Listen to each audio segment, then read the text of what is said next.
Bir payg'ambar bor, uni sahobalar ko'mgan. Kim aytadi? Yo'q. Tabiiyki Rasulullohdan tashqari aytmoqchiman-da. Rasulullohni endi aniq sahobalar ko'mgan. Yo'q, Iso alayhissalom emas. Hali ko'milmadi-ku u kishi. Ko'milib bo'lgan demoqchiman. Iso alayhissalom emas, endi ko'mil. Yo'q, Ayub alayhissalom emas. Ha. Qani? Sal qiyinroq, ha? Odam ati. Yo'q. Yo'q, Hazrat Ali emas.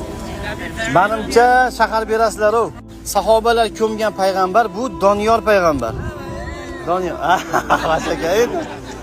Qarang, Doniyor payg'ambar oxiri R aytsa ham, L aytsa ham to'g'ri. Doniyor yoki Doniyor payg'ambar. U kishi qarang, mana tarixi bor-da. Payg'ambarimiz Muhammad sallallohu alayhi vasallam u zotning ummatlarini fazilatlarini kitobda o'qirganlar. Va Allohdan so'raganlar: "Ey Allohim, meni yerga shu Muhammadning ummati ko'msin" deb qarang.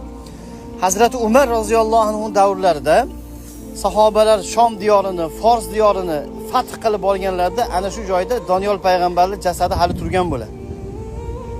Hali ko'milmagan bo'ladi, to'ppa-to'g'ri. Shunda Hazrat Umarga xat yozishadi, nima qilaylik?